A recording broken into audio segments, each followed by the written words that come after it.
Donc, entretien avec Jean-Luc Nevoso, je sais pas comment on dit. Zo. On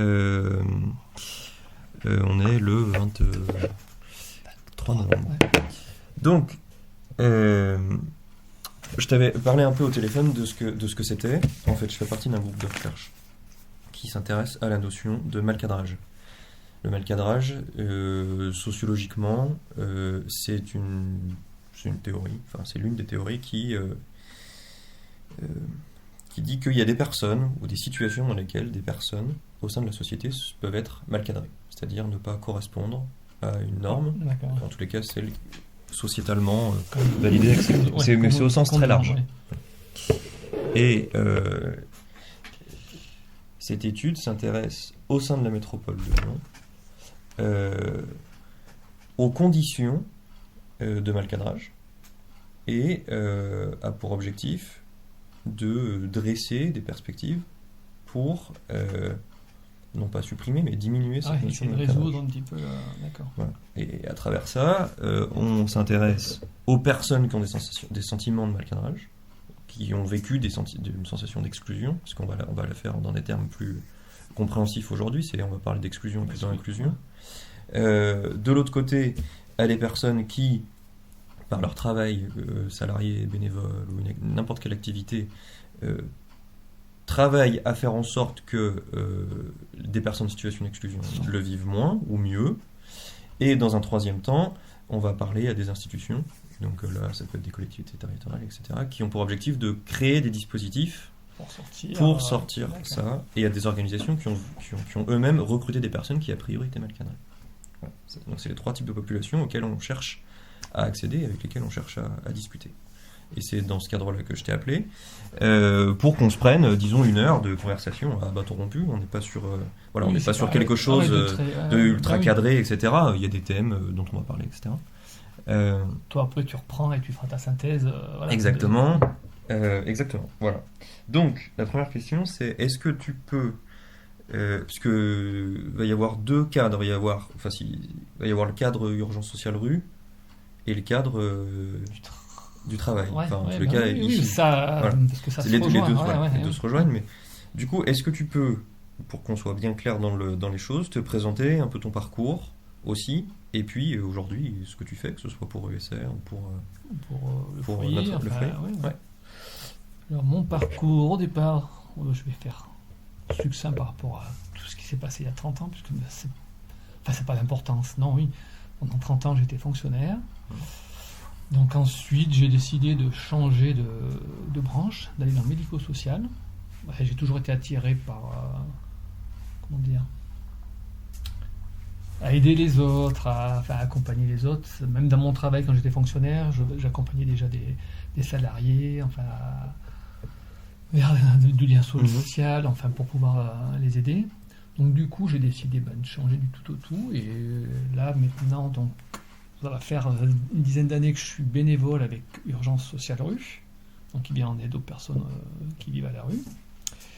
Et là, maintenant, donc, ici, ça va faire 8 mois que je suis dans une résidence accueil. Voilà, donc du coup, ce sont des gens qui sont issus de la rue ou d'autres foyers, donc qui sont, on peut dire, tout à fait dans l'exclusion. Donc, voilà, et du coup, c'est vrai que c'est un travail relativement prenant.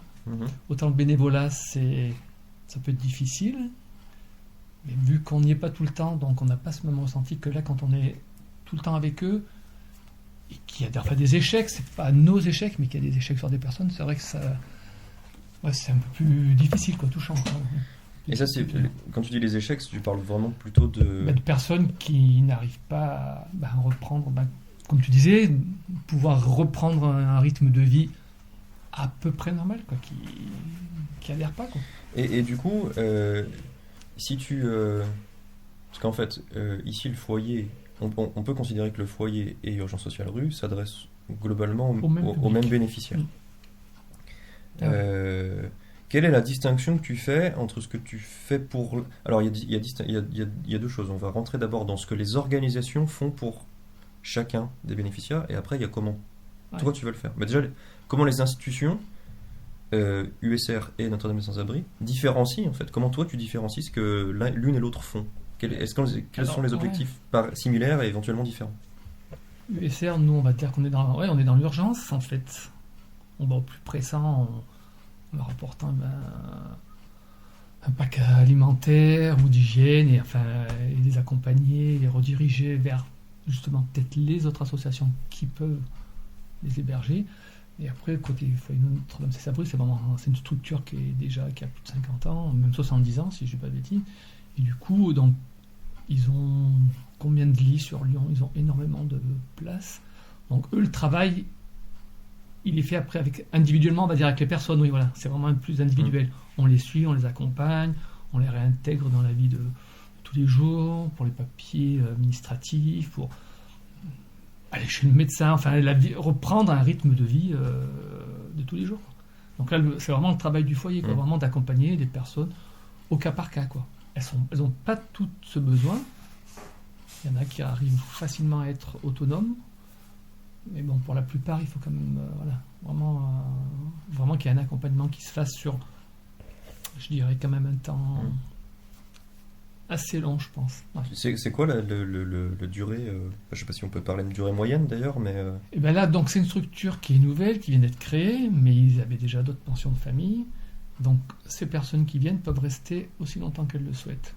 Il n'y a pas de date. Voilà. Tu peux définir pension de famille, du coup, pour que ce soit bien... Pension de famille, donc, c'est des personnes qui étaient ou à la rue ou dans d'autres structures, dans des CHRS, par exemple. CHRS? Centre d'hébergement d'urgence. Je chercherai. Tu cherches CHRS, voilà. Pas de souci. Donc, du coup, et là, automatiquement, ils redeviennent autonomes, ils payent un loyer. C'est un petit studio qu'ils ont, donc il faut qu'ils se fassent à manger, il faut qu'ils prennent de l'autonomie, en fait. D'accord. Donc nous, on les accompagne pour qu'à terme, ils puissent aller dans un logement de droit commun. Okay, donc c'est ce qu'on souhaite pour eux, mais pour certains, je pense que ça ne sera pas possible. Ils resteront toute leur vie ici, ou ils finiront en EHPAD, ou je sais pas, mais pour certains, ça ne sera vraiment pas possible. Ok. Et donc, si on identifie le chemin, donc ils viennent ici pourquoi? Donc, c'est la MVS. Nous, c'est une redirection de la maison de la vie sociale, en fait, automatiquement. Ok. Voilà. Et donc, c'est eux qui souhaitent retrouver un peu d'autonomie. Hier, on a reçu une personne qui va arriver courant décembre. Et ce monsieur, donc là, il est hébergé actuellement chez une personne. Puis, il a eu un parcours assez difficile. Là, il est hébergé chez une personne qui va partir dans le sud ou sur Paris. Donc du coup, avant de partir, cette personne l'aide, tu vois, à pouvoir retrouver quelque chose. Et du coup, il va venir ici. Et voilà. Et donc, tu vois, lui, tout de suite, c'est un monsieur qui a environ 50 ans. Et c'est le seul, on en a eu 18, on en a reçu 18. C'est le seul qui nous a dit que ce qu'il souhaitait, c'est de pouvoir, à terme, aller dans un appartement du droit commun. Ça nous a quand même relativement surpris. C'est le seul. Donc, est-ce que ça vient de l'âge ou de son passé ? Mais vraiment, lui, voilà, son but, voilà, c'est ce qu'il nous a dit, qu'il voudrait à terme retrouver un appartement du droit commun, redevenir totalement autonome. Ok, d'accord. Donc c'est vrai que et puis bon, ils ont tous des parcours de rue, tous. Puis après des histoires de famille qui sont. Et comment ils sont? C'est eux-mêmes qui signalent à la maison de ville? Ils sont automatiquement inscrits donc à la maison de la vie sociale.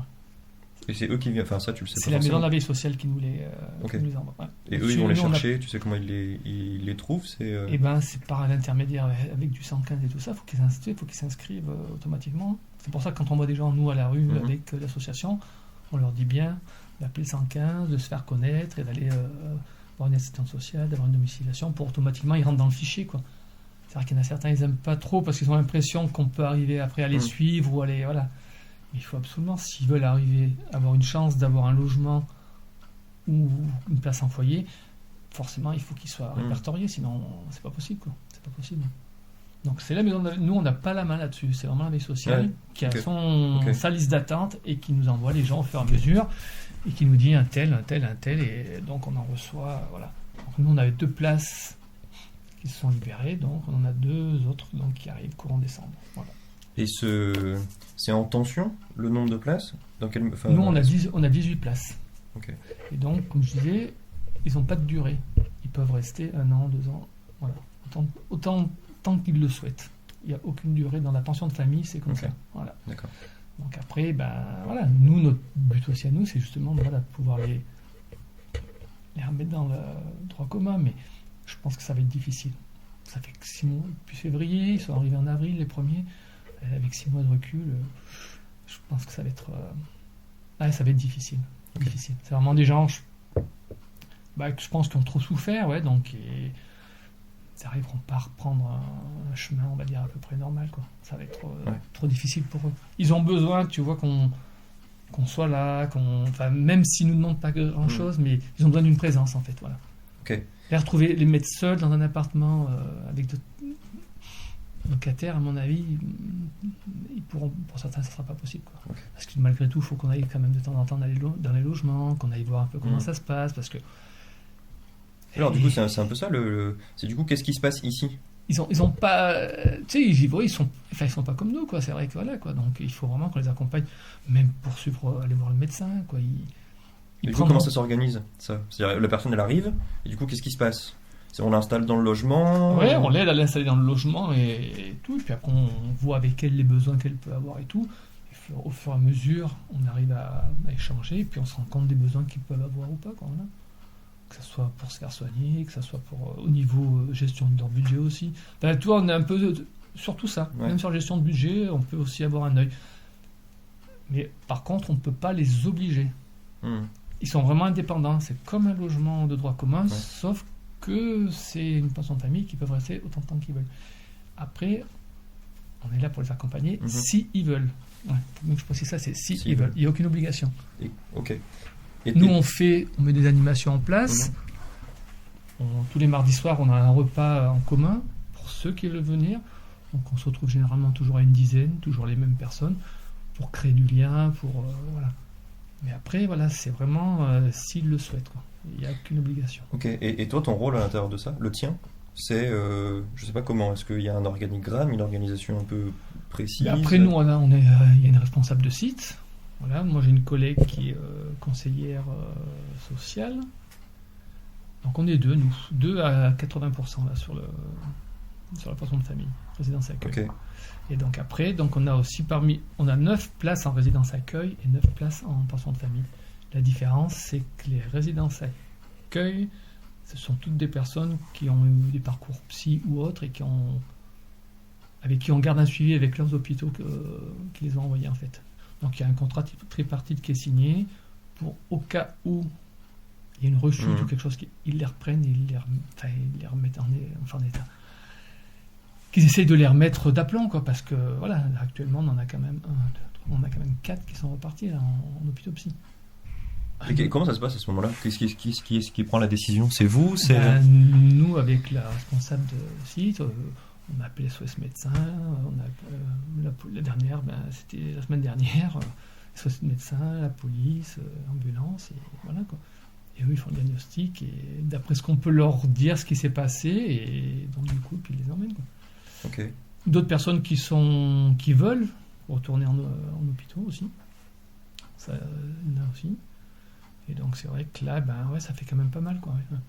Mais souvent, ils ont des problèmes d'alcool et de drogue, quoi. Voilà. Ou l'un, ou l'autre, ou les deux, voilà. Donc il y a ce problème-là aussi. Ça aussi, c'est difficile à gérer pour eux. Ouais. Okay. Et même nous, pour arriver, vu qu'ils sont chez eux, ils peuvent faire ce qu'ils veulent. Donc ça aussi, c'est difficile. Ouais. C'est difficile. Donc la plupart, ils ont tous un problème d'alcool. Tous. Ouais. Plus ou moins important, mais tous. Ouais. Ok. Après, de toute façon, on va revenir dans les logiques du fonctionnement des personnes, mais donc là, tu dis ici, ça fait depuis avril, et en fait, mais financièrement, comment est-ce que ça se passe? Parce que les personnes, elles paient un logement, mais elles le paient à partir de quoi? D'un RSA, donc la plupart, elles ont l'AH, l'allocation d'adulte, la plupart. Au RSA, je crois qu'on n'en a plus. Au début, il y en avait, mais ils ont fait des demandes d'AH, ils ont tous l'AH. D'accord. Donc ils touchent les APL. En gros, ils arrivent à toucher bien un minimum 300-400 euros d'APL, donc les loyers vont de 480 à 500, parce qu'on a 2 types de studios, on en a 3 grands qui font 520 ou 540, et tout le reste qui est à 480. D'accord. Donc tout compris. Ok. Ils touchent environ entre 300 et 400 euros d'APL. Donc, ce qui est... Et en plus, il y a la hache, c'est ça? Ben, la hache, oui, la hache plus l'APL. Et la hache, c'est équivalent à combien? Allez, un peu moins de 1000 euros, 998, 900 Ok. euros, voilà. Donc c'est vrai que c'est pas mal. Ben, pour eux aussi, c'est bien d'avoir un logement. La plupart sont vraiment contents. Ils sont vraiment, donc après, souvent, oui, de toute façon, les fins de mois sont difficiles. Enfin, Ouais. on rencontre plein de Bien sûr. problèmes comme ça. Tu peux pas me dépanner, tu peux pas. Généralement, il y en a certains, le 15 du mois, ils ont déjà plus rien, quoi. Ouais. Oui, parce qu'ils sont pas habitués à gérer. Ah, puis parce qu'ils craquent, ils flambent. Enfin, ouais, c'est un peu impressionnant. Hein. Il y en a un qui nous a dit l'autre fois qu'il avait besoin de 3 4 000 euros par mois pour vivre. Quand on a ça, on a dit, mais attends, mais tu te rends compte, c'est des familles qui vivent avec ce que tu veux. Ouais, non, mais... Et en fait, certains arrivent à demander de l'argent un petit peu. Ils sont de famille, certains. Donc ils se font envoyer de l'argent à droite, à gauche, et ça, ils font du trafic aussi et tout. Et quand même, ouais, ils sont impressionnants quoi, quand même, malgré tout. C'est vrai que tu te dis, ouh. Mais bon, ça va, on a quand même une bonne équipe, ouais. Ouais, c'est vrai que ça va. Et donc ici, c'est l'association qui a acheté? C'est un don? Alors, tout ça, avant, c'était un couvent qui appartenait aux franciscaines, je sais plus. Donc il y a encore des sœurs qui sont là dans la maison qui est en face. Il y a encore 3-4 sœurs qui sont là. Ok. Et en fait, non, elles ont donné à condition. Il y a eu des conditions, justement, elles restent dans cette maison-là, les 3 ou 4 dernières sœurs. Et en fait, non, c'était un don, donc, mais c'est vraiment très grand, puisque de l'autre côté, le CHRS, t'as plus de 60 places. D'accord. C'est vraiment un gros truc. Puis t'as un parc de 5 hectares, enfin, voilà. Oui, c'est un joli bâtiment, un joli coin. Ok. Ouais. Et donc c'est à peu près le même fonctionnement en fait que Habitat Humanisme ou que d'autres structures comme ça. En général, c'est par réseau religieux. Alors là, un petit peu, parce qu'au départ, comment il s'appelait, celui qui a créé Notre-Dame des Sans-Abris, j'ai oublié son nom. Donc au départ, le monsieur, oui, était quand même quelqu'un de très croyant. Voilà. Ouais. Après, bon, je pense que tout ça, c'est plus d'actualité, quoi, voilà. Là-dessus, ouais. Et au départ, oui, c'est vrai que c'était... voilà. Ok, et donc les partenaires de l'action, on a la Maison Santé-Ville, pas Maison Santé-Ville, désolé. Alors les partenaires, la MVS, qu'est-ce qu'on a comme partenaire? Ici, on a quand même d'autres. Après, on a... Ouais, mais c'est pas vraiment des partenaires, si. Enfin, je sais pas, au niveau... Donc moi, je comprends qu'il y a donc la maison la vie sociale pour l'entrée. Mm. Après, il y a, je sais pas, un hôpital, il y a le CHRS qui prend Après, il y a tous les hôpitaux psy d'où ils viennent, et donc on signe des conventions avec eux. Voilà. D'accord. On veut, et puis maintenant on l'exige, même pour... c'est ce qu'on a dit, puisque c'est l'erreur qu'on a fait au départ. Se dire, ok, tu prends des gens psy, ouais, c'est bien, mais voilà, quand il t'arrive les tuiles, nous on n'est pas formés pour ça, quoi. Donc ça veut dire que vous avez des places réservées dans ces... 9. D'accord. C'est moitié-moitié. Ok. Voilà. Et du coup, donc maintenant, on souhaite, et on leur dit bien, on veut qu'il y ait un passage infirmier, qu'il y ait un suivi, que vraiment que les choses soient bien calées, qu'on ne se retrouve pas comme dans la situation où on est actuellement. Quoi. Parce que c'est vrai que c'est dur. Quoi. Ouais, c'est vrai que c'est dur. De devoir partir comme ça et tout. T'as l'impression pas de les trahir. Enfin, qui c'est qui me l'a dit ça? Une des dames qui s'est enfuie du Vinatier, qui est revenue ici, qui sont revenus chercher. Et du coup, on s'en est recherché, on parlait, puis je lui ai dit, mais de toute façon, on peut même que tu fasses quelque chose, que tu sois soigné, que tu reviennes et que tu aies tout mis en place. Puis c'est vrai qu'elle m'a regardé en me disant, non, mais pas toi, Jean-Luc. Je dis, mais non, tu ne comprends pas. Tu vois bien qu'il faut qu'on mette tout en place et que tu puisses revenir, et comme ça, moi, tu as un suivi et ça rassure tout le monde, quoi. Donc voilà, tu vois, ils se sentent vite abandonnés. Ouais. Ils ont l'impression vraiment qu'on les enferme, mais non, mais ils ont besoin, quoi. Et du coup, alors je reviendrai sur la logique de partenaire, mais comment est-ce que toi tu trouves, comment tu gères ta posture vis-à-vis d'eux? Comment est-ce que tu trouves tes marques, par exemple, on parlait de mal cadrage, mais c'est vrai qu'au départ, il y a un temps d'adaptation, et puis après, quand tu commences un peu à les connaître et que tu sais un peu comment ils sont, Tu peux, ouais, je reconnais, au début, elle arrive à être dure, ouais. Ouais. Même avec une dame qui a une cinquantaine d'années, elle était tellement, oui, chiante, enfin, ouais, je veux dire comme ça, mais donc il fallait que je sois, ouais, j'ai été dur avec elle, hein. Vraiment, vraiment, quoi. C'est vrai que vraiment, la disputer, elle a bougé et tout, quoi. Puis de fil en aiguille, on vit quand même pas mal de temps ensemble. Ben, les choses se sont faites. Maintenant, je lui dis, je peux leur dire les choses sans problème, quoi, comme à la maison, comme. Enfin, oui, c'est une vie de famille, quoi. Ouais, je veux dire, c'est ça. Hein. Oui, c'est On ça. arrive à dire maintenant les choses, et ils le prennent bien, il n'y a pas de souci, ils écoutent. Ouais, non, franchement. Et si on cherche des analogies, c'est parents-enfants, c'est mixte, comment est-ce que tu vois? Parents-enfants, ouais. Nous, on est. Ouais. Ouais, non. Ouais, on a vraiment que des enfants. Ouais. Et dans le sens où ils sont en demande de ça? C'est parce qu'ils sont en manque de repères, ils sont. Je pense aussi, oui. D'accord. Voilà, je pense que c'est ça. Ils n'ont pas eu une éducation normale, quoi. Voilà. Ouais. Mais Donc, du coup, c'est un peu du ça. coup, ils ont besoin d'avoir quelqu'un qui c'est ça, qui les tienne un peu, qui les remette dans le chemin en disant non, c'est pas comme ça, faut que tu fasses.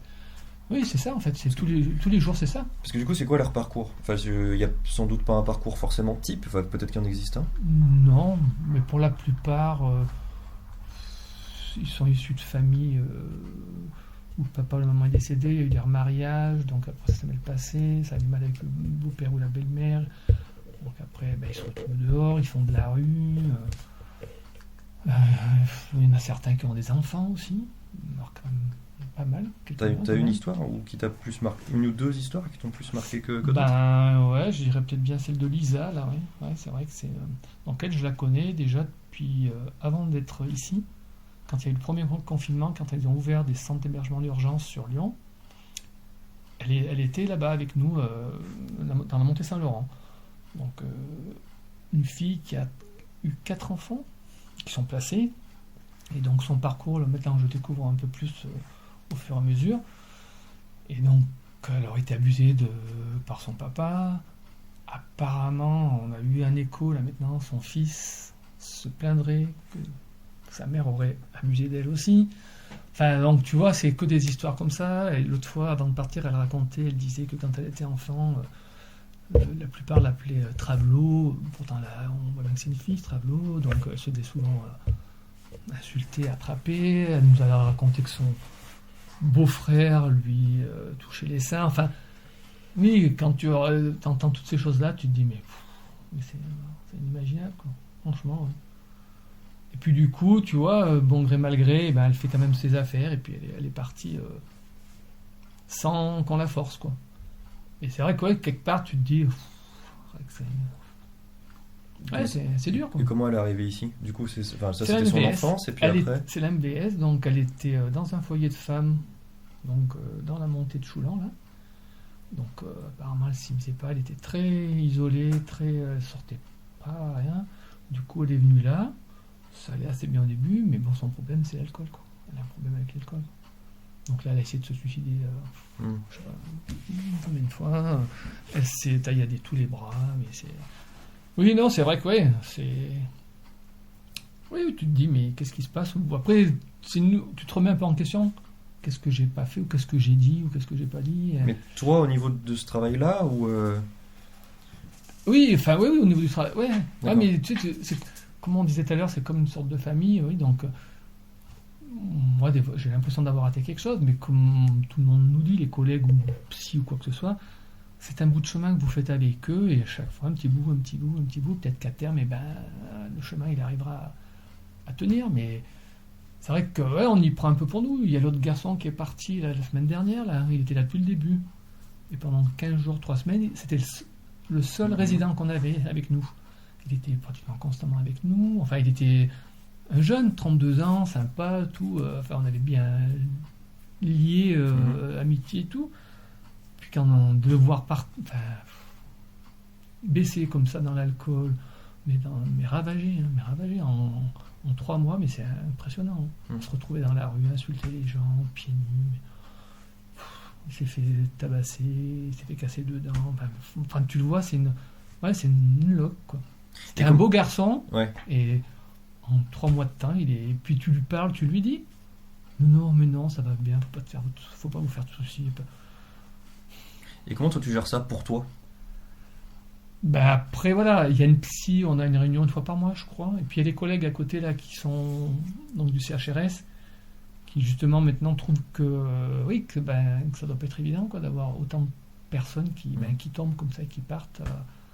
Donc on est quand même pas mal voilà, soutenus, ouais. Écoutez, on en parle et tout. Puis après, bon, on arrive à faire la part des choses, hein. On sait bien que c'est pas de notre faute, hein. Nous, on les accompagne, Ouais. on leur apporte quelque chose, on leur tend la main, toi, les autres qui sont là, ils la prennent, hein, leur chance.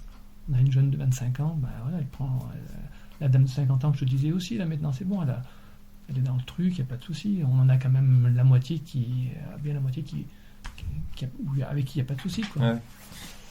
Je pense que c'est le problème, c'est l'alcool, hein. L'alcool, hein. Franchement, je crois que c'est vraiment, on voit bien, c'est tous des gens qui ont, sauf une, qui est vraiment psy à fond. Psy. Et alors, elle est plus là depuis le mois d'août. Okay. Elle est à Lunatier et ils n'arrivent pas à la faire revenir, hein. Mais elle, je crois que c'est vraiment un problème psy profond, quoi. Okay. C'est la seule. Je reviens sur la logique de comment tu le gères toi. Il y a comment tu le gères toi ici, avec, parce que tu as des psys, etc. Mais toi, comment est-ce que tu as mis en place petit à petit des choses dans ta tête, des cadres où tu te dis, ok, ça c'est moi, c'est pas moi. Sur l'instantané, c'est vrai que mais tu le reçois, c'est difficile. Ouais, tu le reçois comme dans la vie, de tous les jours, je dirais, tu te dis mince, mais j'ai raté quelque chose. Puis après, tu réfléchis, tu te dis, mais non, voilà. Ah, oui, après je sais, me mettre les limites, me dire, non, c'est pas de mon fait. Donc, ça accroche, il veut plus accrocher, donc voilà, mais. Et la collègue, c'est pareil. Puis bon, j'ai la collègue aussi, donc elle aussi, voilà. Donc à tous les deux, on arrive bien on se complète bien et il n'y a pas de souci. Non, il n'y a pas de souci. Non. Et ça, c'est fondamental que vous soyez au moins deux et pas tout seul. Ouais. Par rapport au nombre de personnes, tout seul, simplement par rapport au fait de parler. Que le mercredi, okay. Parce qu'on travaille à 80%. On n'est pas à plein temps. Donc elle n'est pas là le mercredi, moi je suis pas là un lundi et un vendredi sur deux. Ok. Voilà. Mais oui, je pense. Ah ouais, une personne seule avec. Oui, ce serait trop. Il faut pouvoir échanger, toi, avec quelqu'un, et en parler, quoi, voilà, c'est ça. Comme là, d'en parler, c'est vrai que ça permet de. D'évacuer, de se dire, en fait, ça fait partie du job, justement, de prendre toutes ces personnes et d'essayer de les réinsérer dans la vie, et voilà, quoi. Et pour la réinsertion, c'est-à-dire la logique des choses, s'ils partent d'ici, vous les aidez à trouver un logement, on peut le faire à payer aussi. une caution. On peut le faire, on peut les accompagner aussi. Hein. Dès qu'ils seront prêts, ceux qui seront prêts à le faire, oui, bien sûr. Hein. Et donc par rapport à ça, vous avez aussi des partenaires pour retrouver un logement ou pour retrouver un job. Avec le foyer Notre-Dame, il y a un foyer, il y a un service logement inclusion. Je crois que ça s'appelle comme ça. Quelque chose comme ça, avec le foyer. Mm-hmm. Il y a un service aussi avec le foyer, ils embauchent des gens qui sont dans les foyers aussi. Au niveau du foyer, ils font pas mal de choses. Ouais. Notre-Dame des Sans-Abri, c'est vrai qu'ils ont pas mal de branches, qui fait que on peut arriver on peut les aider aussi à retrouver du travail aussi. Donc il y en a un qui travaille. Il n'y en a qu'un seul qui travaille. Et donc, là, ici, il y en a qu'un seul, il y en a un qui travaille. Sur les 18, il y en a qu'un qui il fait quoi? Il fait de l'entretien de bureau. Ok, donc ça veut dire le matin, il part tôt. Il part tôt, c'est ça. Et puis après, il arrive en fin de matinée, et voilà. Et un monsieur qui a sombré dans la cocaïne au mois d'août, qui avait déjà été drogué, mais qui est venu en parler, toi, de lui-même, sans qu'on lui dise, et donc du coup là, il s'est remis en sevrage, il est suivi par un addictologue et tout, et donc oui, on a beaucoup de cas de personnes qui... On voit que c'est quand même des personnes qui sont marquées par la vie. Voilà. Mais est-ce que toi, du coup, je dirais sociétalement, toi, est-ce que ça t'a mis des choses sur lesquelles tu vas être plus vigilant quand tu vas rencontrer quelqu'un, mais n'importe qui en fait, quelque part, pas forcément une personne. Dans la rue, tu veux dire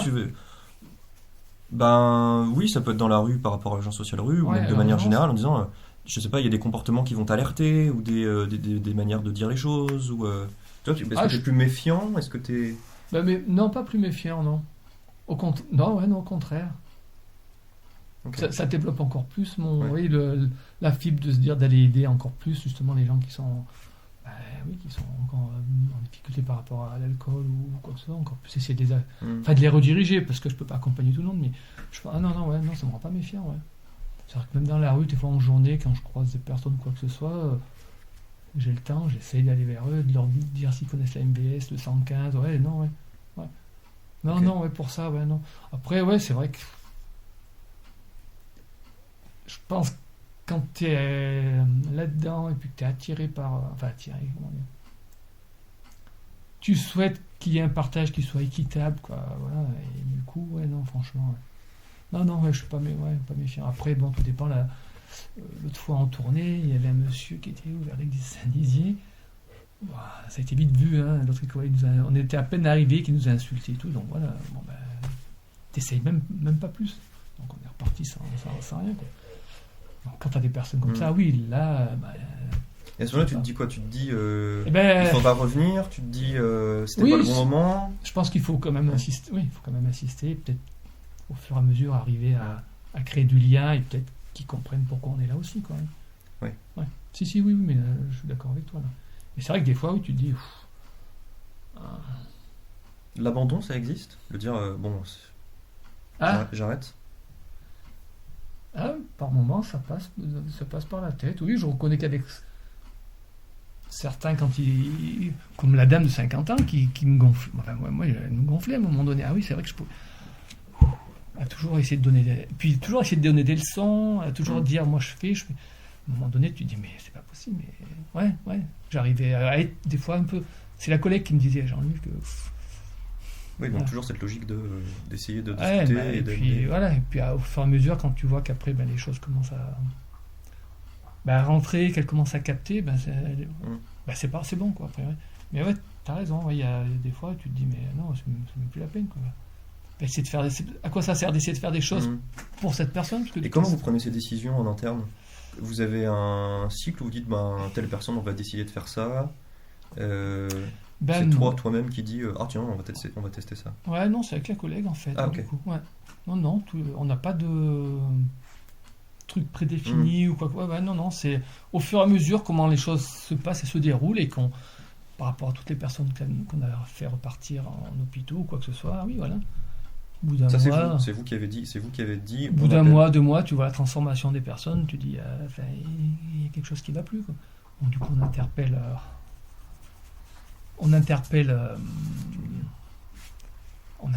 la responsable et puis c'est là qu'on prend la décision, qui on appelle et qu'est-ce qu'on met en place, quoi. Et la transformation, tu la vois. Ah oui, ok, c'est la responsable qui vous dit ok, on peut. Ah oui, mais on est quand même toujours obligé de faire référence avec notre responsable. On peut pas. Ok. Et c'est quoi les limites? Qu'est-ce que tu te fixes comme limite dans l'accompagnement? Je sais pas, de l'argent perso ou. Au départ, moi j'ai eu des fois dépanner quelques-uns comme ça. Puis la collègue m'a dit mais arrête. Ici hein. là, Ouais. depuis. Ok. Ouais. Elle m'a dit mais arrête, c'est pas tu les aides pas quoi, parce qu'ils prennent l'habitude et c'est vrai. Puis du coup ça s'est remis un peu d'aplomb et tout, avec ils ont des curatrices et des tuteurs tout ça. Donc du coup on a revu leur budget, c'est ça. Et du coup là maintenant c'est terminé quoi. Je dis je peux pas, j'ai rien. Donc non parce que là toi il y en a un qui me doit encore 10 € depuis un moment. Mais il le sait, hein, parce qu'il me le dit à chaque fois, mais j'oublie pas, mais bon, ça traîne, oui, ça traîne. 1 mois, 2 mois, 3 mois. Donc du coup, maintenant, c'est terminé. Ouais, donc il y a le côté financier, après Il se débrouille. Il y a d'autres trucs sur lesquels tu te fixes des limites? Des limites qui seraient peut-être même fixées par... Dis non? Non. C'est un gars, son frère. Donc, il était ici, on l'a fait hospitaliser à l'hôpital psy de Saint-Cyr, parce qu'il avait décompensé, il se mettait à boire et tout, il prenait plus son traitement, mais le mec, quand un mec qui était posé, calme et tout, et d'un seul coup, complètement dingue. Ouais. Mais pareil, qui est parti calmement, qui s'est laissé, qui est parti de lui-même et tout, et voilà. Donc, Donc on en était aux limites que tu te fixais. Donc il y a le côté financier. Il y en a d'autres que tu te mets? Après, Dans les accompagnements aussi, pour certains trucs aussi. On leur dit aussi, il faut quand même qu'ils prennent de l'autonomie, quoi, parce que voilà, tout ça, ils prennent vite, toi, avec d'où est-ce qu'on les accompagne pour les courses, pour aller chez le médecin, en fait, pour tout, en fait. Et donc, du coup, il y a quand même le bus, on leur dit, ok, on veut bien venir vous récupérer, mettons, toi à Carrefour, quand ils ont des grosses courses, c'est ce qu'on fait, on leur dit, vous y allez, et vous appelez, et on vient vous récupérer. Ok. On essaye vraiment de les rendre le plus autonomes possible, quoi, voilà. Ouais. Ok. Donc on met vraiment des limites, oui. Ça c'est par rapport à eux, mais en fait ce qui était sous-jacent c'est comment tu te protèges, parce que financièrement tu te protèges parce que tu leur donnes pas je leur donne d'argent. plus. Et sinon, si quelqu'un qui te dit vous pouvez par exemple rentrer dans un logement, comment est-ce que ça... Jamais. On peut pas rentrer dans... Même si t'es invité. Si on est invité, oui. Okay. Bon, mais sinon si nous on doit aller dans les logements, il faut qu'on les prévienne, il faut qu'on leur fasse un écrit ou qu'on leur dise, puisqu'ils sont chez eux, donc voilà. C'est Okay. comme un logement privé, donc on peut pas rentrer chez eux sans leur autorisation, quoi, voilà. Okay. Ouais. Donc là, le frère, il me demande, normalement, je devrais pas le faire. Il veut aller voir s'il y a une clé de voiture dans l'appartement de son frère, mais... Et ça arrive souvent, ce genre de choses, où du coup il y a des petites entorses. En se disant, tel truc, en fait, peut-être que exceptionnellement... Il y a des entorses parce qu'ils ont le droit d'héberger 30 nuits par an quelqu'un chez eux. 30 nuits par an, c'est tout. Et du coup, la dame qui avait un âge, elle a dépassé largement le plafond, donc c'était des prises de tête et tout, voilà, et donc du coup, malgré tout, elle continue, on sait très bien. De toute façon, on peut pas voir, le soir on n'est pas là, le week-end on n'est pas là, donc du coup, forcément, il nous zappe un peu, quoi. Voilà. Et parce que la nuit, il n'y a personne ici. Il y a un veilleur de nuit qui est sur l'autre côté et qui fait sa veille de nuit. Okay. Mais du coup, on a installé des caméras dans les parties communes pour qu'on voit ce qui se passe. Et voilà. Donc, du coup, mais à une époque, oui, il y avait pas mal de raffus la nuit aussi. On a eu des problèmes. Les flics ont appelé en pleine nuit. À une période, c'était les week-ends, c'était pareil. Il y en a qui tapent à toutes les portes. Et ils ont plus de clopes, ils vont demander des clopes à tout le monde. C'est un peu de cirque, quoi. Et donc la dame, là, du coup, on a rencontré son ami. Elle a un ami qui vit à la rue. Et du coup, on a voulu le rencontrer pour faire un point, pour bien lui dire les choses, que s'il restait là la nuit, elle allait perdre son logement. Alors, je ne sais pas si ça marche ou pas. Donc oui, si on leur met des limites, il faut leur mettre des limites pour tout, même par rapport à nous, oui. Par rapport aux accompagnements, non, on est obligé. Et vous, comment vous suivez? Alors, il y a dans vos échanges avec ta collègue, mais est-ce que c'est des choses que vous tracez? Je sais pas, il y a un tableau de suivi de chaque... On a un cahier de relève, où on marque, en fait... Mais en fait, on s'en sert du cahier de relève quand... Moi, je m'en sers le mercredi, pour que le jeudi matin, quand elle arrive, elle sache ce qui s'est passé. Et puis, elle, pareil, elle me note quand je suis pas là avec elle, pour que... qu'on sache ce qui s'est passé, quand on est absent, en fait. Donc on a un cahier de relève, en fait. Normalement aussi, il y a un logiciel où on devrait rentrer, en fait, tout ce qu'on met en place, les animations, les suivis. Et donc du coup, pour l'instant, on l'a encore pas trop pris en main. Mais donc, la responsable nous a bien dit, c'est vrai que c'est quand même... Parce que ça retrace tout, en fait. Tout est tracé, tout est mis. On rentre tout ce qui se passe, tout. Et ça, ça aide aussi la maison de la ville sociale. Vous avez des exigences à ce niveau-là en disant... non, après, je crois, c'est perso, c'est pour le foyer, en fait. Tu sais, pour leurs statistiques, leur voilà. Mais du coup, là, il faut qu'on s'y mette, du coup, oui, parce que moi, j'avais demandé aussi à passer à plein temps, du coup. Et pareil, la responsable a dit, mais il faudrait que vous traciez tout ce que vous faites sur Agile, là, le logiciel. D'accord. Pour qu'on puisse justifier la demande, en fait, du plein temps, quoi, en fait. Okay. Parce que c'est vrai que si tu es à plein temps, ça je pense que ça serait plus facile. Ouais. D'accord. Oui, je pense que ça serait... Et pour... peut-être que c'est un gros mot, mais... quels sont les objectifs? Est-ce qu'il y a des objectifs je sais pas. Oui, l'objectif, c'est qu'ils deviennent totalement autonomes et qu'ils aillent en logement de droit commun. Mais ça peut passer par plein de... plein de passages autres, en PNI, plein de... Donc il n'y a pas d'objectif de temps, en moins de temps. Voilà. D'accord. Oui, on n'est pas prêt. Ouais. Ça, c'est quand même un bel avantage. Ouais, voilà. On n'a pas à se dire, au bout d'un an, il faut qu'il soit sorti. Non. Donc c'est vrai qu'on a le temps de travailler avec chacun d'eux. comme ils ont dit, il y en a qui veulent retrouver leur famille, qui veulent essayer de reprendre contact. Donc voilà. Toi, oui, c'est ça, mais ça vient quand même au bout de 6 mois, quand même, il y a des choses. Hein. Là, on en a parlé avec certains il n'y a pas longtemps. Quoi. Vous avez de la famille et ça vous dirait de les retrouver. Ouais, pourquoi pas. Non.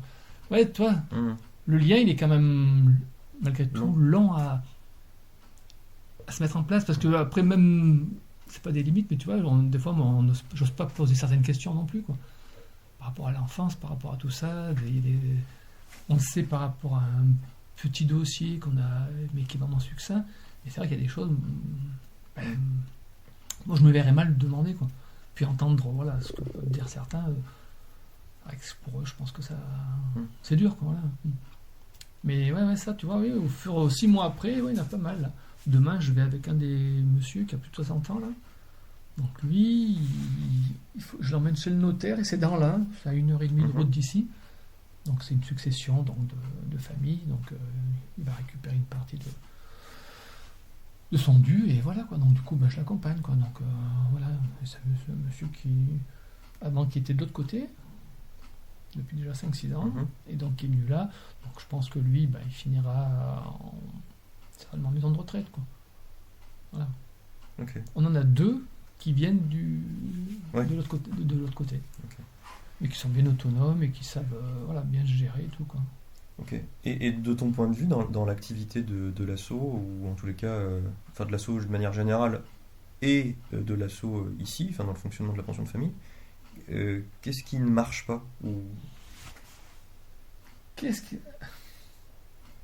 Alors, d'une part, dans la perspective de réinsérer les personnes, donc un peu plus global, et ensuite... Parce que ça, c'est un projet national, hein, les pensions de famille, ils veulent en ouvrir de partout, pour justement arriver à combler toutes ces personnes qu'on enlève de psy, parce qu'ils ferment des services et tout, donc ils veulent essayer d'ouvrir des structures comme celle-ci, et ils veulent en ouvrir de plus en plus. Et si demain tu as la possibilité de voir quelqu'un qui ouvre une pension de famille, qui va gérer une pension de famille, et de lui dire, fais attention à ci, à ça, je fais attention de la maison de la ville sociale, comment est-ce que qu'est-ce que tu lui dirais? Les conseils que je pourrais dire, c'est il faut quand même, c'est pas de la distance qu'on garde, mais comme tu disais tout à l'heure, il faut bien mettre les limites. Il faut leur mettre des limites. C'est pas une distance, il faut leur mettre une limite. Et si on raisonne au niveau sociétal, il faut bien leur dire que à un moment donné, ça s'arrête là et ça va pas au-delà quoi. Parce que je pense que. Ok. Et si on raisonne au niveau sociétal, quelle est la place de Notre-Dame des Sans-Abris dans la lutte contre l'exclusion de manière générale? C'est quoi? C'est une paille dans un océan? Non, c'est plus. Sur Lyon, je dirais c'est quand même bien plus que ça quand même. Ils font vraiment beaucoup de choses entre le retour à l'emploi. Ils ont quand même pas mal de services qui fonctionnent bien, c'est vrai. Hein. Donc, dans les ateliers justement du foyer Notre-Dame des Abris, souvent c'est que des personnes issues de la rue ou de foyer qui y travaillent. Enfin, je pense que le foyer fait vraiment beaucoup pour les personnes en difficulté. Vraiment beaucoup. Beaucoup. Et le système de lutte contre l'exclusion, aujourd'hui, tu le vois comment? Tu le vois dysfonctionnel? Après, il y a, on va dire, comme tu dis, je vois, il y a des trucs qui sont un peu lourdingues, quoi, comme tout truc administratif, quoi, voilà, c'est un peu... Il faut passer par MDS, on peut pas aller plus vite, mais par exemple, je sais pas, on voit quelqu'un qui est intéressé, on peut pas dire, tiens, il nous donne sa candidature et non. Il faut automatiquement que ça passe par MDS. Je pense que c'est ça qui... Oui. Attends, mais je te dis bonjour. Non, mais c'était pour vous faire un petit coucou. Non, mais elle est pas là. Allez, bonjour. Elle est pas là. Bon, ça va? Ouais. Tout se passe bien? Pour l'instant, ça va. C'est gentil, merci. Donc tu vois, du coup, il passe aussi demain pour voir s'il n'y a pas de problème, s'il n'y a plus de soucis et tout. Oui, je pense que c'est la lourdeur du système, malgré tout, qui est mis en place par rapport à l'aide des sans-abri, tout ça. Hein. Franchement, on voit bien que faut tout que ça passe ou par la MDS ou par la préfecture. Il faut demander l'avis d'eux pour savoir. À un moment donné, je trouve que quand il y a une urgence, il faut arrêter toutes ces procédures. Moi, j'ai vu qui c'est qui parlait là, de la Sandrine Runel. l'inclusion solidarité, la directrice du truc, qui a fait un petit speech là sur YouTube et tout. Enfin, à un moment donné, c'est vrai qu'ils ont fait pas mal de choses depuis qu'ils y sont, mais à un moment donné, comme elle l'a dit elle-même, il y a des procédures à suivre, il faut attendre, il faut faire des demandes, mais ouais, j'ai du mal avec ça de me dire, mais bon, ça c'est des gens à la rue, à un moment donné, on contourne tout ça et puis après on verra, quoi. On met les gens à l'abri, quoi.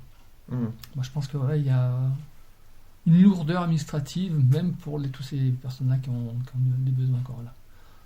Parce que là, je sais pas, moi la dernière fois que j'ai tourné, on a vu beaucoup. Carnot, c'est plein de monde, République, c'est plein de monde. Enfin, je sais pas, quoi. À un moment donné, ouvre des bâtiments, enfin, voilà, on y va, quoi, c'est de l'urgence. L'été, c'est différent, hein. Les gens sont assez. Enfin, tu le sais, sont assez cool, mais en hiver, enfin, je sais pas, quoi. Il va faire froid, enfin, à un moment donné, qu'on les mette à l'abri, qu'on fasse ce qu'il faut. Ils vont ouvrir des gymnases, je crois aussi, ils en ont déjà parlé là. Donc, nous ont envoyé un courrier pour demander qui serait bénévole pour. Donc, pendant 10 jours, pendant 10 journées. Donc, il manque de personnel. Donc, pour aller justement dans un gymnase pendant 10 jours d'affilée pour. Ouais, mais là, du coup, la question que je me pose, c'est est-ce qu'au final, effectivement, ça s'adresse au même public, mais est-ce qu'on est sur le même besoin? Parce qu'en définitive, est-ce que là, tu dis, on héberge des gens, mais est-ce que l'hébergement, c'est une partie du service? En fait, il y a une autre grosse partie qui est l'accompagnement. Ouais. Et est-ce qu'en fait, quand tu dis on va ouvrir des logements, c'est juste le côté urgence pour pas que les personnes... Non, moi les logements, il faut qu'ils les ouvrent, mais que ça soit pérenne, quoi. Il faut que ça, faut que ça perdure. Ouais, non. Je pense qu'il y a les moyens de faire les choses autrement. Enfin, c'est mon avis à moi, je suis peut-être un peu utopique, je sais pas, mais je pense qu'il y a les moyens de faire autrement pour mettre tous les gens à l'abri, quoi. Et que ça soit pérenne, quoi. Voilà. Après, c'est sûr qu'il faut avoir du personnel aussi, et ça aussi, c'est un problème aussi. Tu peux pas mettre des gens dans un bâtiment sans qu'il y ait un accompagnement, enfin au moins une présence de quelqu'un pour réguler tout ça. Comme aux grandes voisines, enfin les choses comme ça. Dans des trucs comme ça, t'es obligé de... Et comment tu... Parce que par exemple tu dis ça, mais dans ton esprit c'est... La lutte contre l'inclusion, c'est public ou ça doit être privé? Et dans quelle mesure est-ce que les deux cohabitent? Parce que la maison de vie sociale, je suppose que c'est public. Oui, je crois. Oui, parce que ça dépend un peu de la préfecture et tout ça. Notre-Dame des Sables, c'est privé. C'est privé exclusivement. Ouais. Et là, il faut bien que les deux, là, quoi. Je pense qu'il faut parce qu'il y a pas mal d'assauts, elles sont toutes privées de toute façon la plupart. Donc il faut bien que les deux, et le public et les assos d'aide aux personnes, travaillent ensemble, quoi, voilà. Moi, je pense qu'il faut simplifier pas mal de procédures par rapport à demande de logement, demande d'hébergement. Ça, c'est pour les bénéficiaires, et pour vous, toi, tu as des procédures à suivre très calées, précises? Écoute, moi, je peux pas dire que j'ai beaucoup de... il y a une fiche de poste, mais enfin, je crois que je l'ai même pas vu encore. Mais bon, c'est tellement vague, parce que d'un foyer à un autre... Pour la même pour le même travail, tu fais pas la même chose. Donc après, c'est moi je dirais qu'on est assez quand même souple et on a assez de comment dire, facilité à faire les choses sans demander à chaque fois l'aval à la responsable ou quoi que ce soit. On peut arriver à faire des choses sans C'est vrai que je trouve qu'on est quand même relativement libre. Ouais. Ok. Et je trouve que c'est un peu important aussi. Après, de toute façon, forcément, on demande automatiquement à la responsable, quoi, ou à l'adjoint, on demande automatiquement. Si ce qu'on souhaite faire, ça va bien dans le sens, voilà.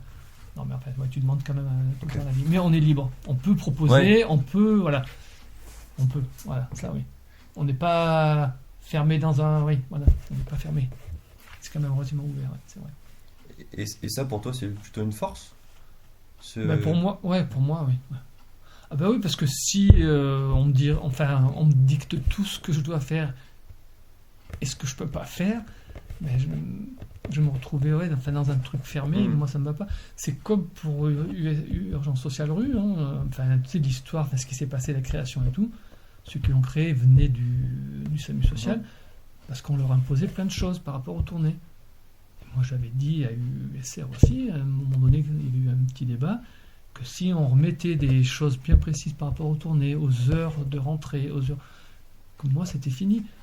Après, chaque responsable de tournée, là on est sur ESR, est capable de dire ce qu'il peut faire. S'il peut aller jusqu'à 5h du matin, il va jusqu'à 5h du matin. Avec ses bénévoles, il voit avec les bénévoles et tout. Moi, je pense que c'est important que chaque personne puisse donner un petit peu son avis et toutes les idées sont bonnes. Après, voilà, il faut pas non plus faire attention à ce qu'on fait aussi par rapport avec ce public, mais je pense que toutes les personnes qui travaillent là-dedans, qui sont bénévoles, savent leurs limites et savent... je pense que quand même les gens sont relativement... Moi, je pense que c'est important qu'on puisse donner son avis, proposer des idées, et voilà. Je comprends. Et pour toi, qu'est-ce qui...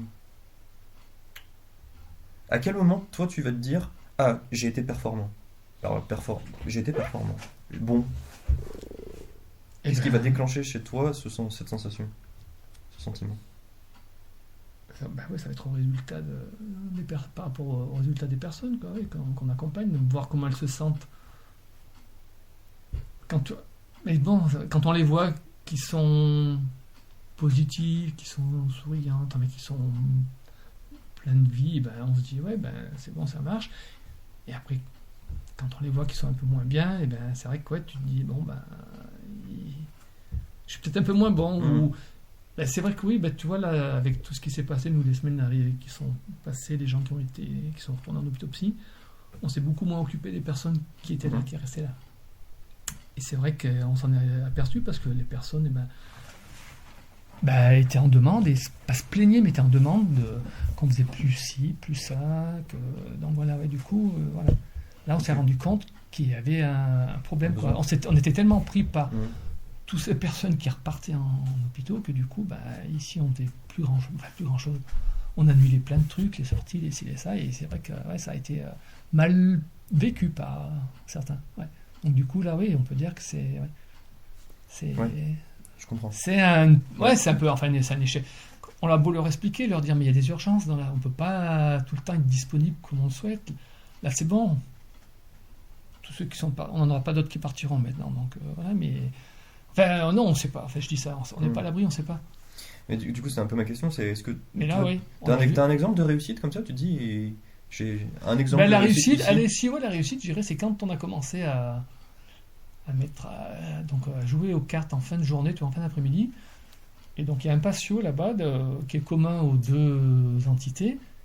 On a commencé à jouer là-bas, et puis il y avait des personnes du centre d'hébergement qui venaient, et puis on a réussi à faire des échanges, c'est-à-dire des personnes du centre d'hébergement qui jouaient avec les personnes de la façon de famille.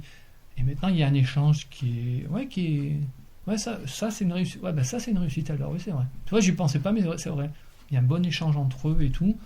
Parce que nous, ils n'ont pas le droit d'aller là-bas, et eux n'ont pas le droit de venir ici. Le seul endroit, il y a un patio, c'est le seul endroit commun où ils peuvent se rencontrer, tout ça. Et c'est vrai que les choses sont bien faites. Il y a des animations, des fêtes en commun qui sont organisées. Et c'est vrai que maintenant, et surtout en plus, nous on a des femmes, que là-bas c'est que des bonhommes. D'accord. Donc au départ, tout le monde s'interpellait à savoir comment ça allait se passer, parce que tu as quand même 60 bonhommes là-bas. Voilà. Puis en fait, pas de souci, ça se passe. On n'a pas eu un seul souci encore d'histoire entre. Donc on peut dire que ça a été une réussite. L'intégration de la pension de famille avec le CHRS et Et à l'inverse, tu as un exemple de quelque chose qui n'a pas fonctionné. De quelque chose ou alors de quelque chose, ça peut être, là on a parlé d'un dispositif, par exemple, c'est de jouer aux cartes, mais ou avec une personne vraiment, quelque chose où ça a complètement foiré de bout en bout. Il y en a un, même voire deux, qui sont pas restés longtemps. Au bout d'un mois, ils sont partis d'eux-mêmes. Enfin non, il y en a un qui est parti, qui a disparu. Un peu disparu. Qui était très demandeur, qui voulait plein de choses, qui nous a ramené sa copine à un moment donné parce qu'elle s'est fait mettre une histoire pas possible. Puis à un moment donné, il nous a dit je pars accompagner ma copine chez sa sœur, je sais pas où. Et puis 1 semaine, 2 semaines, 3 semaines, 4, plus de nouvelles, rien. Plus. À plus savoir où il était, quoi que ce soit, ils ont tout laissé là et voilà. Et plus de nouvelles, on sait pas où ils sont. D'accord. Et dans ce cas-là, vous avez gardé le... Non, non, à un moment donné, au bout de 3 mois, voilà quoi. On a dit non. Donc donc on a suivi la procédure, t'envoies une lettre recommandée, machin, même s'il n'a pas d'adresse, il n'y a rien. Et donc plus personne n'avait de nouvelles et de savoir. Il y en a qui ont dit qu'ils étaient un moment sur Vienne, en Ardèche, mais même pas venir récupérer, rien, tu vois. Pourtant le monsieur est demandeur, hein, et comment, pour ci, et pour ça, pour des paniers repas, pour plein de trucs, quoi. Et donc ouais, tu te dis, et partout où ils sont passés, ils font ça dans chaque foyer, quoi. Enfin, ils veulent toujours plus. À un moment donné, ils se rendent compte que on peut pas leur donner plus, et ils partent comme ça en laissant une ardoise, quoi, parce que voilà, il laisse une ardoise. Un autre qui lui aussi, donc lui qui vit en toile de tente vers le parc de Fourvière, là-haut, si je dis pas de bêtises. Donc on l'a pris, et je pense que c'est une erreur, parce qu'en fait le gars il se faisait pas du tout à vivre dans un appartement. Mais vraiment pas du tout, quoi. C'est vrai que c'était vraiment pas fait pour lui, quoi. Lui, c'était retrouver sa toile de tente, et voilà, quoi. Pourtant il était content parce que t'es à l'abri, t'as une douche et tout, mais il s'est pas du tout adapté, quoi. Il nous a fait beaucoup de bazar aussi. Et lui, il est encore interné à Saint-Jean-de-Dieu. Il a pété un câble, et du coup, voilà, quoi. Ouais, c'est les deux.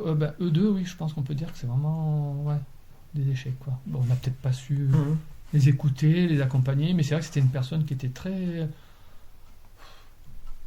bizarre, ouais, parce que c'était jamais ça. Quand tu parles avec lui, t'échangeais, oui, vous avez un souci. Non, mais c'est pas moi, c'est les autres qui viennent m'embêter.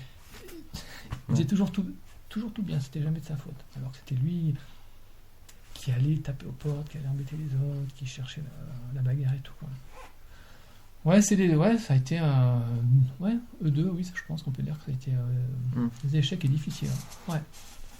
Et on parlait d'exclusion au tout début, enfin même si en fait c'était en filigrane, on en a toujours parlé, mais et tu disais les lourdeurs administratives quelque part les excluent. Qu'est-ce qui les exclut d'autres ? En quoi la société les exclut autrement qu'à travers des lourdeurs administratives ?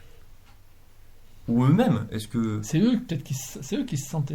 Enfin, ou ils s'excluent tous d'eux-mêmes aussi, hein.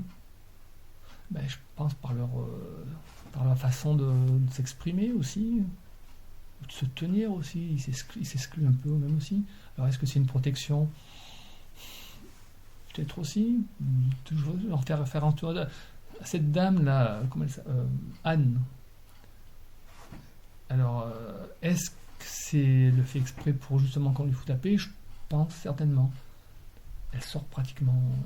Si elle sort de sa chambre, elle reste là, elle ne va nulle part, elle fait faire ses courses. Elle trouve toujours quelqu'un pour lui faire ses courses, pour lui faire ses trucs. Elle ne demande pas à nous. Parce que nous, on lui dit, mais il faut y aller, il faut descendre, il faut sortir, il faut que... Ah ouais, elle ne bouge pas de là. Et je pense qu'elle fait ça, pour pouvoir justement être tranquille. Et je pense qu'elle a peut-être peur pas peur, mais le regard des autres aussi. Hein. Parce que c'est vrai qu'elle est un peu négligée, ça va, je sais pas non plus. Mais tu es obligé de tout lui dire, si. Et tu prends bien des douches, et tu te laves bien les cheveux, tout lui dire. Elle a fait un bilan de santé, il est catastrophique. Tous les jours, tu prends ton traitement, oui, tout ça. Faut toujours.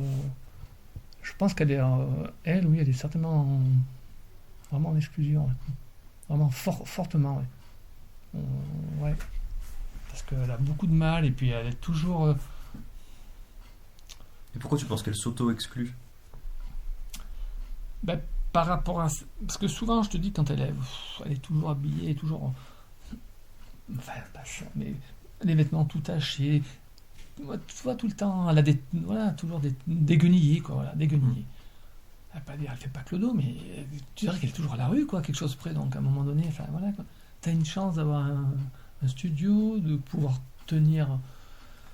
Et donc je pense que pour elle, c'est une façon de pouvoir de repousser les autres aussi. Peut-être qu'aussi par rapport à tous les hommes qu'il y a aussi. Hein. Il y a peut-être ça aussi. Hein. Tu penses que parfois l'exclusion est définitive ? Je pense que ça doit être plutôt dans quelle mesure est-ce qu'elle l'est ou est-ce qu'elle peut l'être ? Parce que je pense qu'arriver tout dépend de l'âge où tu les prends, où on les prend en charge, où ils sont un peu pris en main, quoi, je pense. Tu vois, des personnes comme ça de 50 ans ou plus, je pense que, à mon avis, c'est difficile de pouvoir Ouais, qu'ils soient à nouveau dans la vie sociale normale. Après, pour les plus jeunes, je pense que non. Je dis, on en a une de 25 ans, je pense qu'il n'y a pas de souci déjà, elle est déjà bien.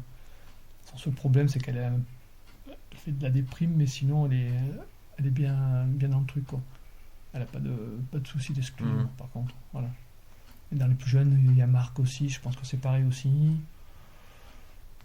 Mais dès qu'ils n'ont pas de problème avec une dépendance à quelque chose, c'est beaucoup plus facile. Ouais, moi j'en reviens là-dessus, hein. C'est vrai que tous les gens que je te dis qui ont des problèmes, c'est Anne, elle boit aussi un petit peu, c'est tous des gens qui ont des problèmes de dépendance à quelque chose. C'est tous des gens, ils s'excluent, et puis bon, alors mais ils se réfugient vraiment dans l'alcool. Hein. Que tous les autres qui ne sont pas exclus n'ont pas de soucis avec une dépendance de quoi que ce soit. Voilà, donc je pense que l'alcool et autres, je pense que c'est un gros problème par rapport à tous ces gens-là. Un gros problème. Ok, alors du coup il me reste 2 questions, enfin qui se construisent au fur et à mesure, donc peut-être que de 2 on passera à 3, 4, mais a priori il y en a 2. La première c'est si justement il y a des personnes qui a priori ne se réinséreront pas, tu me dis. Enfin, c'est marqué dessus, hein, pas déranger. Pas de soucis. Et non, c'est qu'une heure. C'est Kiki. Encore. Ouais. Attends, encore un peu. Encore 10 minutes au moins. Allez. Moi, j'étais pas là en plus. Ouais. Pardon. Non, pas de souci. Non, je te disais, oui, si on part du postulat qu'il y a des personnes qui resteront en situation d'exclusion, du point de vue de la société, quel rôle a la société vis-à-vis de ces personnes-là ? Personnes ? Ouais, pour toi. Parce que là, du coup, en fait, c'est même pas c'est pas la société, c'est une société, c'est une association privée, qui les prend en charge et tout. Et la société, bah tu vois, qu'est-ce qu'on entendait là, oui, justement, à la radio, c'est la 37e des Restos du Cœur. Justement, il y a le gars qui disait que justement qu'il n'y avait aucun candidat, et puis personne ne parlait de ce problème de la pauvreté, il disait quand même 40% de jeunes qui étaient bénéficiaires des Restos du Cœur. Donc, je pense que c'est quand même bien un problème de société quand même là maintenant. Ça peut pas être que les associations privées, elles font ce qu'elles peuvent avec ce qu'elles ont, parce que tu me diras, elles ont des financements de l'État, hein, donc je crois que 80% une fois Notre-Dame, hein, c'est des subventions d'État, hein, donc bon, hein. Mais bon, elles peuvent pas elles seules tout gérer, quoi. Que ce soit le petit frère des pauvres et puis toutes les autres, elles peuvent pas. Et tu penses que c'est ça le... Moi je pense qu'il faut vraiment que la société, la société fasse quelque chose pour que qu'on arrive à résorber cette précarité. Et si je prends la logique de... Parce qu'en fait, ma question, c'est un peu la logique de subsidiarité, c'est-à-dire qui doit gérer le petit problème ? Est-ce que c'est l'État ? Est-ce que c'est... Dans quelle mesure est-ce que l'État est capable de se spécifier ? Enfin, à mon avis, non. Je pense que c'est bien que ce soit ou comme USR ou comme d'autres assos qui mettent en place des choses et qu'après, on soit justement aidé et épaulé par l'État, par les services de l'État, quoi. Comme pour les demandes de subventions, les choses comme ça, qui sont d'un compliqué et qui prennent un temps fou. Enfin, je conçois qu'il faut qu'il y ait une traçabilité de cet argent. Enfin bon, une asso comme nous, USR, ça va, quoi. Enfin, 10 000 euros par an, quoi. C'est pas... Ça va, quoi. On brasse pas des millions d'euros, donc à un moment donné, je pense qu'il faut arrêter. Je pense... Toi, des choses comme ça, simplifier, par exemple, des demandes comme nous, une demande de subvention pour l'urgence sociale rue, qui nous demandent, je sais pas, relevé de compte, le bilan, on les a, des trucs comme ça, simplifiés, et qui voient réellement ce qu'on dépense, c'est marqué, et qu'on puisse avoir facilement accès à des... C'est pas des grosses subventions qu'on veut, c'est des petites subventions. Ouais. Voilà. Après, des trucs comme le foyer Notre-Dame et tout, c'est des millions d'euros qu'ils gèrent, donc c'est totalement différent. Mais je pense que l'État... Enfin, ouais.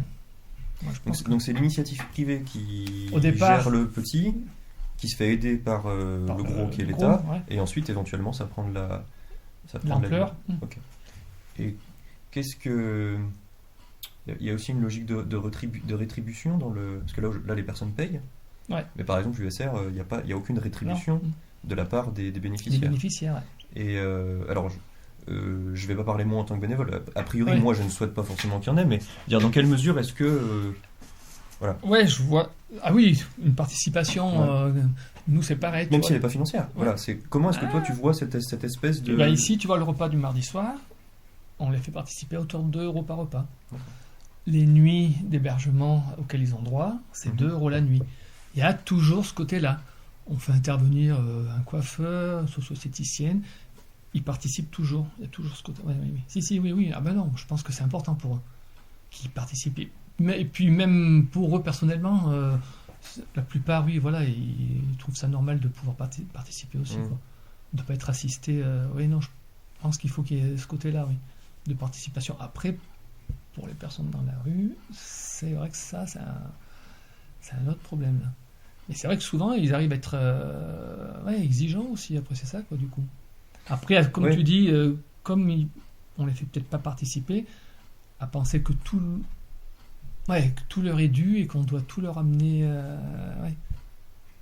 Toi, ça me fait penser à un gars qu'on a vu aussi l'autre fois en tournée, là, qui râlait beaucoup, parce que si, parce que ça, et puis t'as l'impression que tout, faudrait qu'on lui emmène tout, mais non, faut te bouger, faut y aller, quoi. Faut y aller. Ouais, je pense que t'as raison, c'est ça, il faut arriver à des. Nous, on peut le faire, mais après, les gens dans la rue, c'est pas. Parce que là-bas, de l'autre côté, c'est pareil, ils payent aussi une rétribution. Enfin, voilà, ils ont tous. Il n'y a rien qui est gratuit, quoi. Comme ils sont tous ou la hache ou le RSA, donc ils ont tous une participation, quoi. Et Même comment- s'ils sont bien aidés, puisque bon, Ouais. ils ont quand même. Et comment tu analyses le fait que des personnes comme Philippe ou Mousse, donc des bénéficiaires du SR, veuillent se positionnent Pour être bénévole. pour être bénévole pour USR? Ouais, alors là, c'est vrai que Alors Philippe. Ouais, enfin, c'est pas que. Ouais, je comprends. Enfin, si, c'est des anciens bénéficiaires. Enfin, ou même c'est toujours des bénéficiaires pour Mousse. Bah, et Philippe aussi. Et mais je pense que pour eux, ils ont certainement. Enfin, ils ont déjà un coin, enfin un appartement ou quelque chose comme ça. Donc du coup, ils se sentent déjà privilégiés, je pense. Donc du coup, pour eux, on va dire c'est l'esprit d'entraide. Ce que nous, on ne doit pas avoir, enfin, dans la majorité des cas, puisqu'on n'a pas connu, on n'a pas connu ça. Mais eux qui ont connu ça, ont cet esprit-là, quoi, de se dire, moi, je m'en suis sorti et je vais entraider ceux qui y sont. Que pour nous, la majorité des gens, enfin, oui, on n'a pas cet esprit-là de dire, je vais aller aider mon prochain. On l'a plus. On l'avait peut-être il y a très longtemps, mais on l'a plus. C'est vrai qu'avant, c'était un truc, on va dire. Moi, je me rappelle quand j'étais gamin, on va dire. Mais bon, je sais pas si on peut aussi, on peut parler de ça, tu garderas bien ce que tu veux. Moi, il me semble qu'avant, quand on avait, tu sais, qu'on allait au catéchisme ou quoi que ce soit, enfin, je parle catéchisme parce que, bon, j'ai fait catéchisme, mais que ça soit autre chose, hein. On te file des bases, on te file des choses, quoi, te dire que tu dois aider ton prochain, être bon avec ton prochain. Malgré tout, ça t'inculque des choses. À l'heure actuelle, je pense que tous les gamins qu'on peut avoir, nos petits-enfants ou quoi que ce soit, on leur donne plus ces bases-là. On leur dit peut-être pas assez souvent, et puis tu vois, regarde, il y en a qui ont pas ci, Je pense qu'il faut qu'on remette ça aussi dans notre culture. Oui, qu'on revienne un petit peu à des choses d'avant et que ça soit automatique après pour les personnes, quoi. Même par rapport aussi au cercle familial aussi, tout dépend avec comment tu es élevé, enfin comment tu vis et tout. Mais moi, là-dessus, j'y reviens beaucoup. Je trouve que ça manque beaucoup pour les enfants, je pense. Et du coup, c'est un peu du coup, c'était effectivement ma dernière question, donc c'est bien, c'est toi qui fais la transition. Pour être investi dans ce milieu depuis longtemps, etc., quelle vision c'est une vision de l'homme quelque part. Est-ce que toi déjà tu as une dynamique spirituelle à l'intérieur de ça, où tu te dis l'homme est avec un grand H est comme ça et moi je crois à et donc qu'est-ce que tu mets derrière? J'ai beaucoup d'incertitudes. C'est vrai que puis avec l'âge, c'est vrai que tu te dis mais je pense que ça a toujours été en moi d'aider plus faible que soi, enfin toujours de subvenir aux besoins de quelqu'un. Mais c'est vrai que je trouve que le monde, je suis assez négatif, quoi, quand même, malgré tout. Je suis positif et négatif, quoi, enfin les deux, mais quand tu vois comment ça évolue, comment les gens qu'on peut voir dans la rue, ces fameux confinements, tout ce qui s'ensuit, le monde d'après devait être merveilleux. Quand tu vois ce que tu vois partout, à la télé, dans la rue, ce que tu entends, je trouve que c'est encore pire qu'avant le monde d'avant. Enfin, tu vois, c'est ça me noue la gorge. Je trouve ça, tu te dis, mais je sais pas.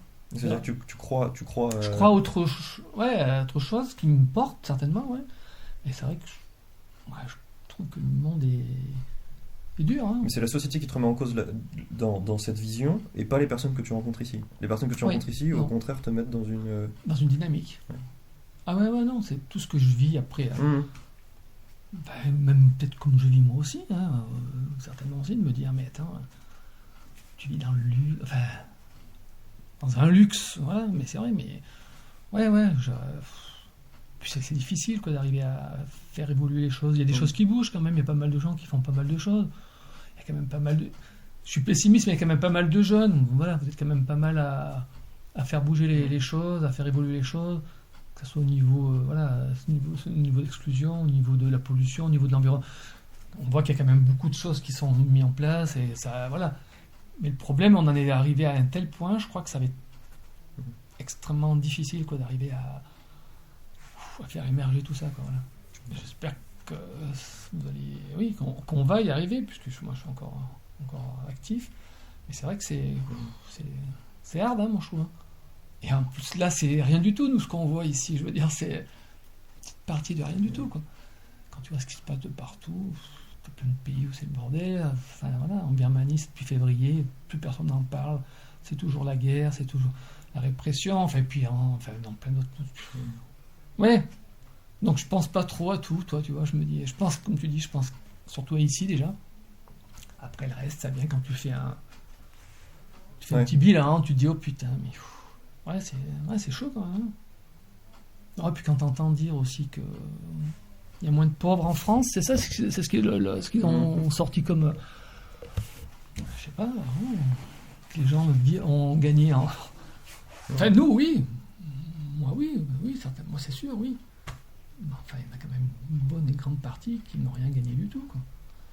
Donc, ouais, tu vois, c'est tout ça, tout est faussé, je pense. Je pense que les gens n'ouvrent pas les yeux, ils veulent pas, les politiques, tous, confondus.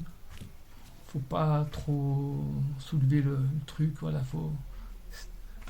il y a eu le problème des étudiants parce qu'il y a eu l'histoire des confinements et tout, donc ils ont fait des choses, voilà, mais moi je pense qu'il y a des solutions pour pouvoir résoudre pas mal de choses sans prendre les richesses à ceux qui en ont ou quoi que ce soit. Moi je pense qu'il y a des solutions, il y a quand même, comme il s'appelle, Monsieur Mérieux, lui qui quand même s'investit aussi beaucoup sur la région lyonnaise, donc lui, c'est de sortir tous les gens de la rue. Mais il avait 3 ans, donc je sais pas quand c'est que ça se termine. Ça va être bientôt. Tu parles de l'entreprise des possibles. Oui, l'entreprise des possibles. Donc il a dit qu'en 3 ans, il se donnait 3 ans pour sortir tous les gens de la rue. 2 ans, je crois. Il doit rester encore une année. Il y a eu le Covid.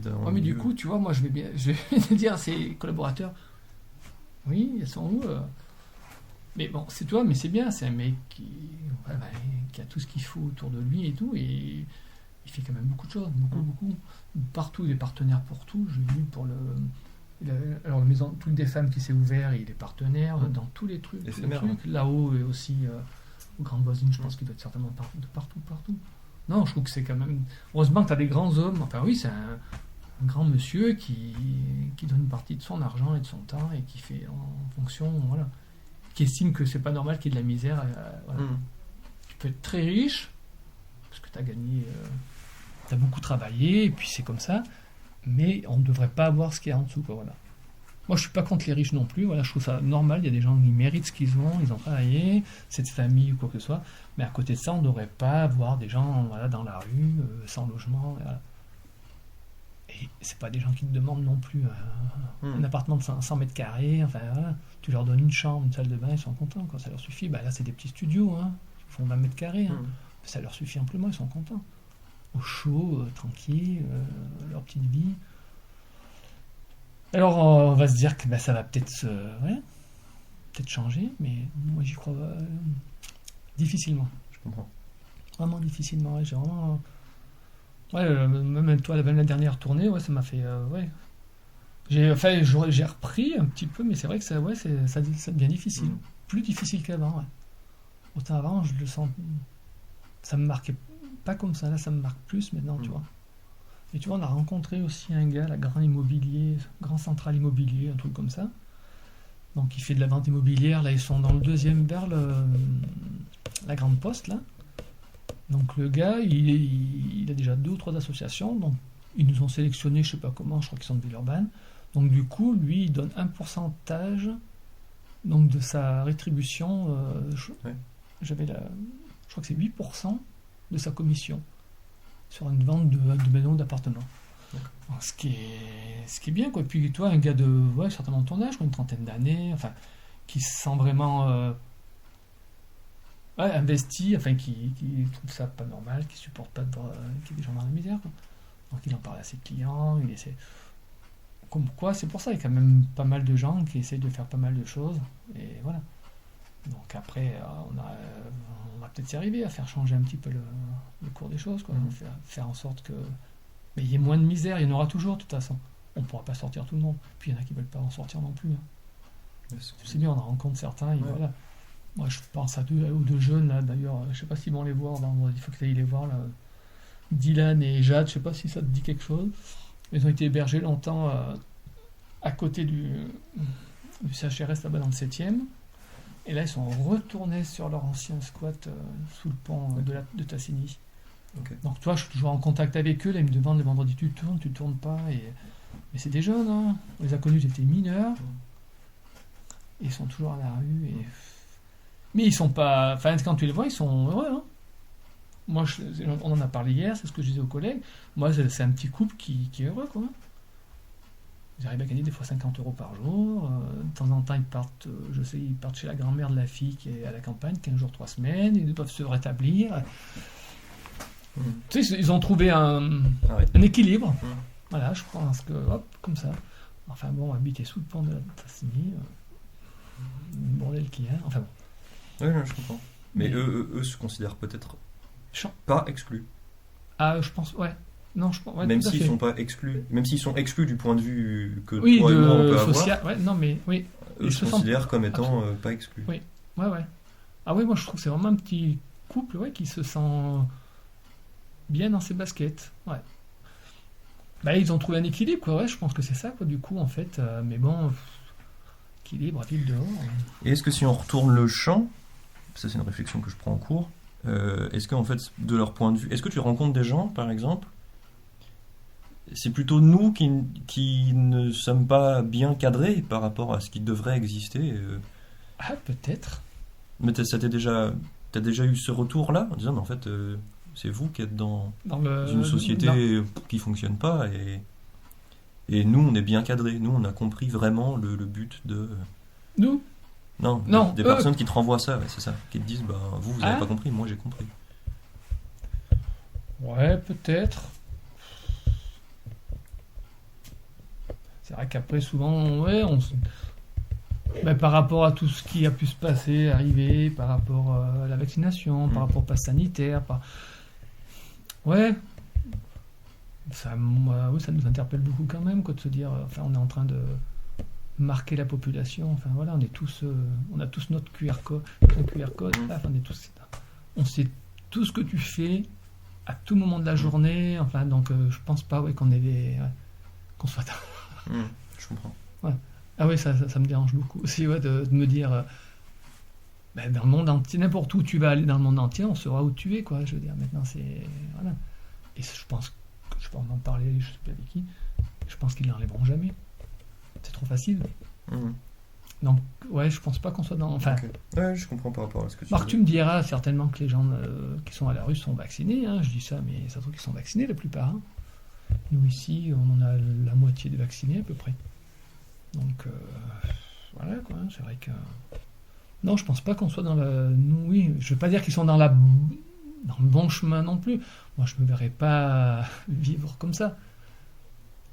Mais après, il faut trouver un compromis entre, Ouais, je comprends. entre les deux. Quoi. Ben, comme les petits jeunes, quoi. Ouais. Je te dis, ils ont peut-être trouvé un compromis. Ils savent que de temps en temps, ils peuvent se mettre à l'abri. Le reste du temps, ils sont. Voilà. Quand ils en ont marre, ils peuvent aller chez les grands-parents. Et voilà. Mais bon, tout le monde n'a pas cette chance-là. Quoi. Ok. Parce que ceux qui vivent à la rue non-stop, ça doit être quand même relativement difficile. C'est sûr. Difficile. C'est le mot de la fin. Enfin, Ben. en tous les cas de ça. Oui. Après, Ah ben oui, là, ça le commence. reste.